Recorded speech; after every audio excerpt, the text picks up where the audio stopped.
hello to all, and I hope everyone's having a great weekend in the US. It's tomorrow, but happy Indigenous Peoples Day. I'm super happy to hear that is now official. It is absolutely a topic that I have a responsibility to continue to learn more about, and for that to be recognized as an official holiday in the States now is great. If I remember correctly, in Canada it's in June 21st rings a bell. But regardless, just considering the weekend where what we're used to, and what's funny is if you even look at a lot of the stories that we're told as we grow up, that where whatever, anyone's fucked up. So anyway, I hope everyone enjoys their turkey, and let's just get into this. I was I've been getting work done all weekend, and this fucking laptop here, my work one, is being ridiculously indignant, but I've been catching up with more of the questions and whatnot that have been submitted, and there were some fucking heavy ones that I was writing down and throwing them in there. So my gosh, they are heavy, and I only acknowledge that because I just threw them in the bag this morning there, and there's a lot of excellent questions that I know, but because it's been so long ago, I've forgotten a bunch of them. But some of these, and they're not bad questions, they're heavy. I'm writing them down going, oh my god. So if you can start life over, would you change the body or the mind? The body, easy. I would change the body.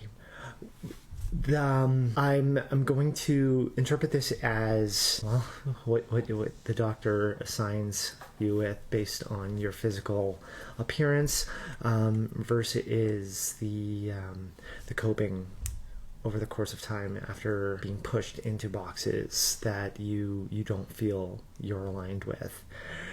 I would change the body. Of course, this will be like the little monkey paw thing, where it'll still be, you'll end up having dysphoria just on the other side now, right? But I'm going to hope that is not a monkey's paw question. What is your biggest sexual turnoff? Ooh, wow. I'm just trying to think of something personally, because I'm trying to think what would happen after we get to the clicking part, because I have no patience for chasers or being objectified or fetishized or whatnot. So that automatically is just a shutdown right there. And then I don't allow my head to just get to places that I'm not attracted to anyway. So I don't know. I like good hygiene. I don't like body hair. When both of those combined just really add to kind of just an unpleasant experience, that's kind of a big turnoff for me, because it's just kind of difficult to navigate when you've got senses like smell and taste that aren't wanting to play nice. Because I'm adaptable and open-minded, and I understand everyone's personal preferences, but we still have clean. I don't I kink doesn't surprise me. I'm super fun at parties. Nothing surprises me. I still, again, back to boundaries, especially when it comes to cleanliness, right? I kind of like the idea where the body fluids stay inside the body. Who'd have thought? I don't know. For me, the biggest sexual turnoff is just maybe even just the try-harding, right? When people try hard instead of just being authentic. Go figure, right? Here I am saying that.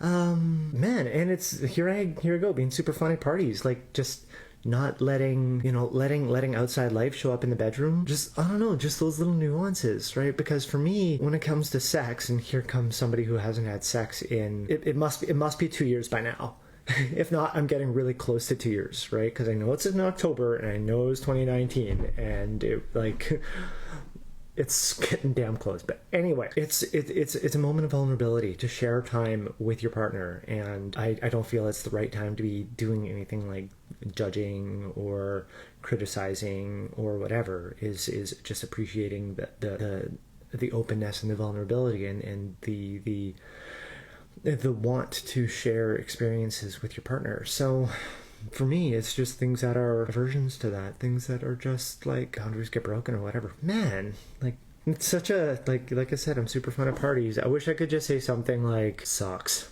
I don't know, right?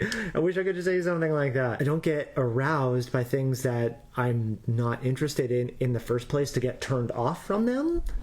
So, like, that takes a large portion of the population out in the first place because, you know, there's things I like and there's things I don't like. And so from there, then it's just, I'm just trying to think, like, what some of those surprises are. And I hope that answers that. That's my biggest sexual turnoff. Like I said, I think the biggest one that would be like kind of surprising me out of nowhere. Or I shouldn't say surprising me out of nowhere, but if it happened, right, as like something you, and like I couldn't tell before the night got started, was just like the hygiene bit or whatever. That's big to me. Do you have any funny transition related stories? What can you look back on and laugh about knowing it never would have happened otherwise? I do. I do. Last night, as a matter of fact, or this morning if we want to get super technical, like I said, this laptop's just being an absolute asshole, and I figured I need to get out of my place. And so I went to sing a couple songs. And whenever I get home, 1 o'clock in the morning or whatever, and I was mindful, like, I had, what did I have? 3, 4 Cokes, right? Whatever, right? You know, it's nice, right? Like, I just don't pay for them. Well, I insist to pay them more often than not. They're like, I don't have it because it's just Coke or whatever. But, so anyway, I know I only had 3 or 4 because I brought work, because I'm, like I said, I'm super cool at parties. I brought work to karaoke. But whatever, I'm just getting some work done and singing a song every now and again. Drinking my pop and being mindful about that because, you know, things are arranged.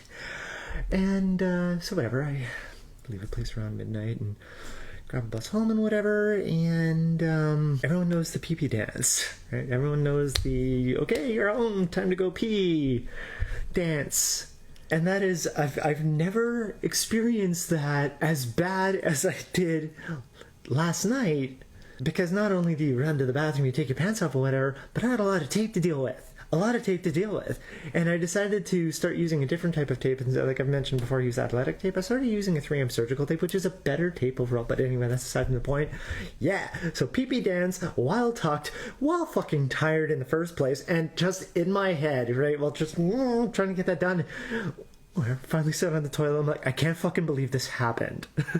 Right? And just to reflect on that and be like, I never That's hilarious. One I shared with a friend of mine close to this time last year, as a matter of fact. It was one of my most favorite set of nails I got from her. It was a black and silver set of nails, and I loved them so much. But my pinky nail was all gemmed. Gorgeous nails, and I loved them to pieces. And I was sweeping hair out of my eyes. And I remember it because I texted her on this. But because, you know, I'm a klutz every now and again, my pinky was going straight at my eye, and I poked myself like right here. And I texted her saying something along the lines of, I never expected to see a flash of impending doom before I poked myself in the eye, because I never would have had that happen, right? By having just 1,000 tiny little, you know, tiny little crystals and whatever, and just, again, coming from those, it was the sunlight as a matter of fact, right? But just shining right in my eye at the last second before I almost poked myself in the face. That was funny to reflect on. Anecdotally, I find it really funny where when I used to play softball in a past life, I would put eye black under my eyes because as a fielder, it helps. And so, of course, I go get some piercings because that totally doesn't reflect light at all. So, thought about that after the fact, but I still love them. I'm going to keep them. So those are 2 things that I think of really often when it comes to funny things that I never would have experienced ever at any other point in my life. There must be one more, but man, that pee-pee dance one is going to stick with me because I'm like, this is like, holy shit, this is an issue. Yeah, if I can think of another, I'll make sure to go back to it because I love being able to be like, oh, this never would have happened otherwise. And so those are funny transition related stories.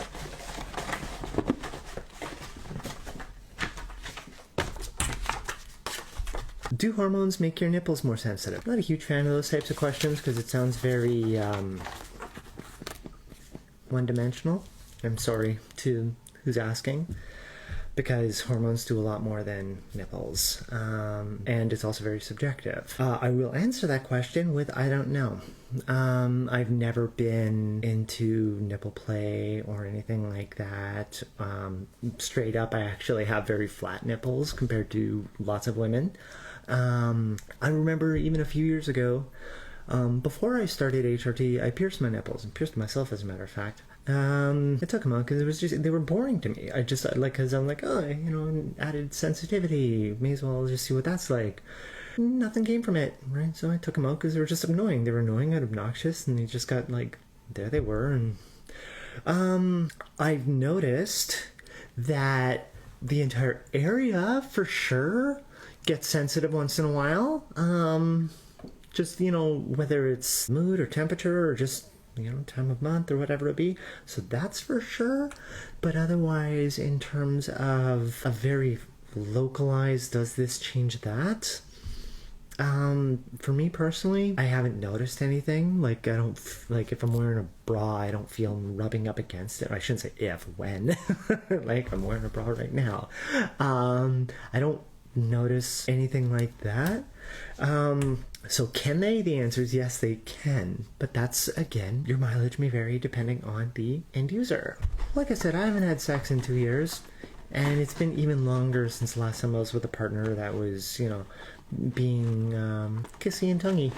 And we'll say that in a past life, I appreciated it. I just don't have anything to compare against to see if it feels anything close to the same.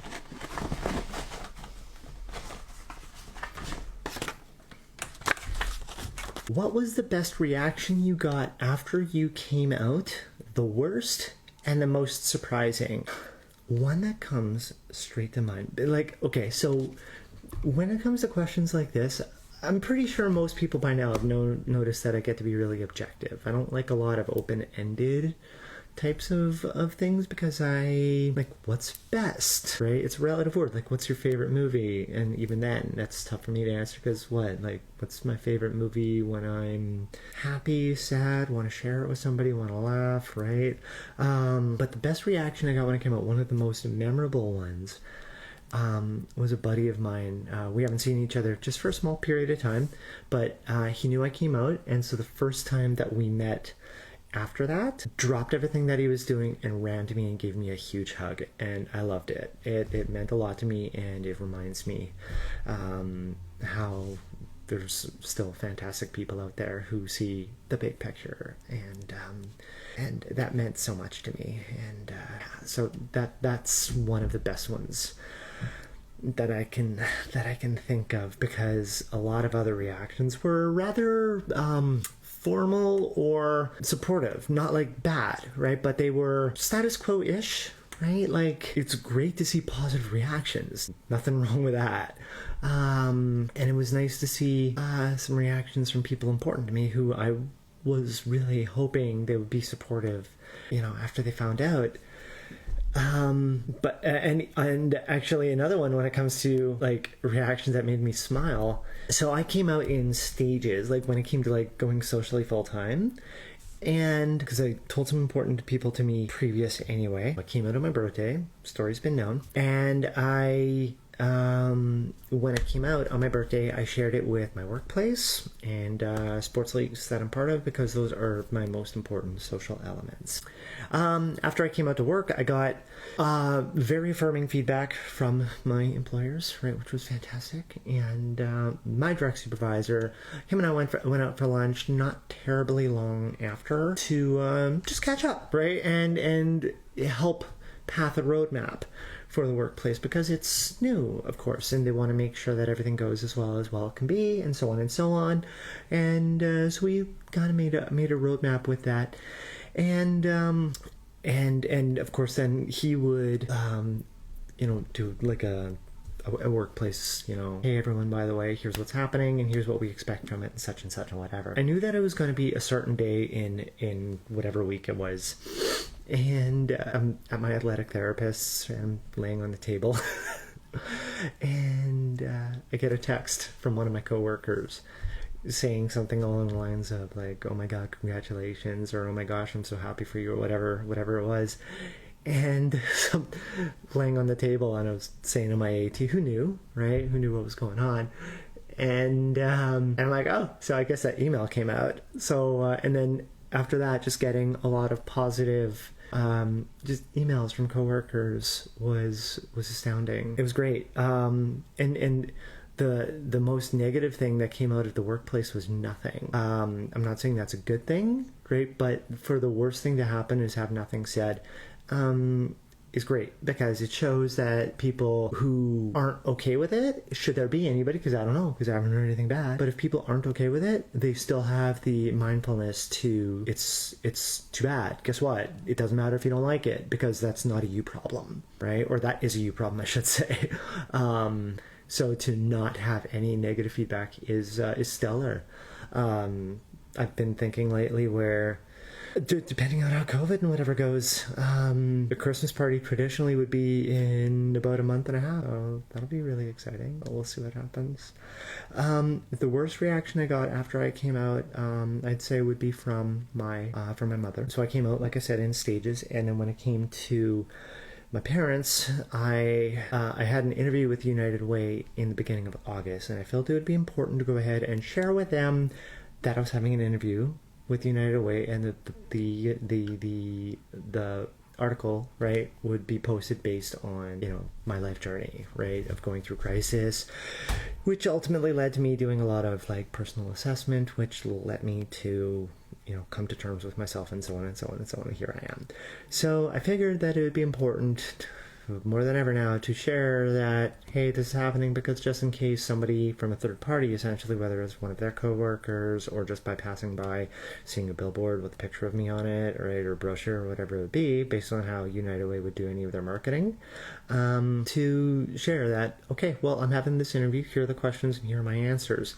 Our communication was pretty limited in the first place, and so I sent them an email with, excuse me, with here's my answers, here's my drafted answers for the proposed questions, which essentially was me coming out. One could hope that you get response, anything that's warm, anything close to, we kind of had a hint, but we were never sure, is this something we can talk about, or wow, this is a complete surprise, and I'm not sure what we're supposed to do, right?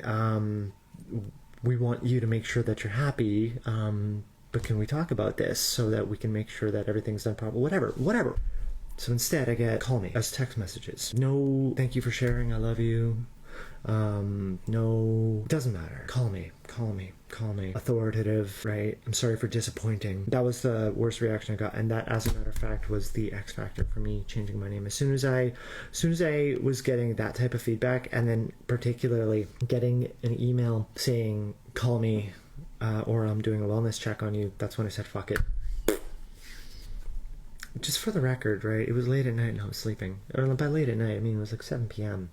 I was out like because I was fucking exhausted. It's not like that was really draining. And if I wasn't sleeping, it could have been like still 7 p.m. I could have been playing softball or whatever. Zero patience for no space, right? Just the demand for give me an answer. But that ultimately was the X factor for me saying, fuck it, I'm changing my name. I'm done. It's time for me. I think the most surprising might not be as surprising by definition, but the vulnerability was appreciated. There was somebody really important to me who lives out east, and her and I had a little bit of a thing. She was always just around. Lots of people stay around, right? If people aren't a place in my heart, they're there unless I find reason for them to leave. Well, and what was funny is like what she found out by, there got to be a point when I was doing some advocacy emails and texts for some awareness, just based on stuff that I've been dealing with and whatever. And I know that there's a point where you just can't, you have to shake your pride, and if you want to go ahead and advocate, you want to share a message, you need to share it to as many people as you can. You still can't be selective. And so I figured at that point it's the right time to go ahead and share with her as part of the campaigns that I've sent. And for what it's worth, right, over the last year, let's just say, I have sent thousands of emails. So a lot of people are whether they know or are aware or whatever, that's it. But I've hit a lot of inboxes and text messages with advocacy and campaigning. But she texts me saying, hey, I think somebody hacked your account because it says it's your number, but it says the name is Taylor. And so I'm like, yeah, hi, about that. So we had a talk. She was good. And what was funny is, I don't know if she was trying to just rationalize things or like to make it seem like it's not so much of a surprise, because I remember she was saying stuff like, there was a time that I actually went out east and visited for a bit, and it was for Easter a couple of years ago, and met up with her family, and apparently there was conversations about how they had a feeling that I was trans or something like that, which I find super surprising, because the amount of people who have said we would have had no idea is expected, because I cover my tracks well when it comes to that. Like, I feel that I presented Brad pretty affirming. I'd like to think that, at least. So for her to say that, she had like a hint, and we just had more talk about that, because, like I said, she was important to me, and there was a lot of stuff that we both thought. But during the call, she started crying. In the big picture, she was crying because she kept a space. She kept a little space for the maybe what if everything just kind of happens, and what if everything that was kind of a barrier and obstacle isn't a barrier or obstacle anymore, and that 0.001% of a maybe. She felt like that got erased, and she was crying because of that. It was difficult to experience that, because it affirmed two things, right? Like it shows what I meant to her, but then to also see the fixation on the binary bit. And we've talked after, right? But like that was the most surprising in terms of reactions. The crying because of what felt like loss. Easy. Because again, and I don't mean to play down most other reactions, but they kind of summed up to either supportive or not. But those are the ones that really stand out in terms of like actions. So how do you know you're trans? How do I know I'm trans? I remember writing this one down a while ago, and the I was enunciated, so I think this user's asking for personal clarity. How do I know I'm trans? Because this is quiet now. That's how I know. I've known ever since my earliest memories, so the age of 4 or whatever it is. I know I've always felt out of place. And it wasn't about dresses versus pants or trucks versus Barbies or whatever it be. I felt that the profile that I kept being pushed through was uncomfortable. I felt out of place. And I still remember that, being up at like whatever o'clock in the morning it was, even before kindergarten, that on TV they would have like those fitness shows or whatever, right? Like Body Break, whatever the hell it would be, like way back when.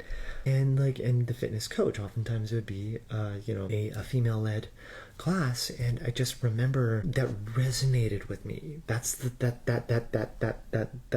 life, that everything about that, the athleticism and her, it stuck with me. It's like that's like not a role model, but it's like that's I wish I could just be that person. And that's what stuck with me through and through. And believe me, there's been lots of times, like, remember, I'm 40, right? So, like, I've asked myself a billion questions, too, and wondering, is this something that if I experience life event X, will it just kind of shade away, right? And, I can find my happily ever after in something else. And no, my happily ever after was acknowledging me and accepting me. I didn't need to go to a psychologist or anything to affirm that if I'm trans or confused or whatever. No, because I've known since day one that I'm not in the right place in my life. My body is uncomfortable. I continue to criticize my body. I don't have, as I mentioned, I don't have things like dysphoria or whatever, but I absolutely hate it. You know, body hair, facial hair, and just the spontaneous erections and whatever. I hated all of that, and I would deal with it because whatever, just it came with the territory for having a testosterone based body. But I knew I was in the wrong place, and now I know that, like I mentioned earlier, that my insides match my brain now, right? And by insides I mean like when it comes to like the, you know, hormone levels and everything like that, my body is functioning the way that it is supposed to be aligned with my thoughts and my wants and my happiness. And so that's simple enough. I'm wearing one of my old hoodies from a past life. I go to bed once in a while still wearing my superhero jammies, right? For the record, they're fleece pants, right? Marvel themed fleece pants, but I call them my superhero jammies, right? I'll still wear boxers from a past life too, right? There's certain sets, right? Got rid of a whole bunch of other ones, but I still get, look, because they're comfortable, right? If I'm going to be working out or whatever, some don't always need to go ahead and have some VS thong when I'm just doing some yoga, right? By myself around here, so I'll still wear some stuff from a past life that still fits me or is flattering or is comfortable, right? I still write like shit and I don't care about my voice.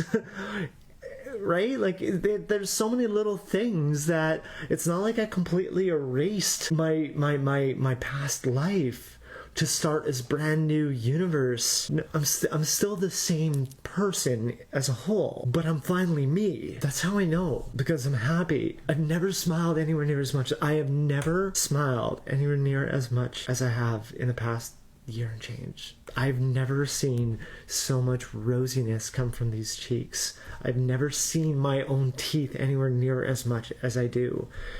And I've never fought so hard for anything important to me as I have in the last year and a bit, because I'm finally alive. That's how I know I'm trans, because I'm alive. I'm alive. I used to wake up mad that I woke up. I didn't have the courage to do anything to make sure that would never happen, but I wouldn't have been upset if some random missile hit my place and just took me out in the middle of the night. I wouldn't have been mad if I looked both ways before I crossed the street and did everything I could from my own responsibility, and then someone else still finished. I wouldn't have been mad because I just didn't care. And now I've never had so much confidence in life and swagger and presence and dominance and visibility and meaningfulness, and that's how I know I'm trans, because I'm finally in the right place. That's easy. So how do you know you're trans? I can't say do the same thing that I did, because unfortunately I don't know enough about you to answer that. But what I will say is I remember reading something a while ago, and I'm pretty sure about it, but cis people don't ask that question. And I remember even when I was still kind of in my own, like, is this real, or am I just articulating it in a different thought, whatever? And then I remember reading and I'm like, yeah, no, that makes a lot of sense.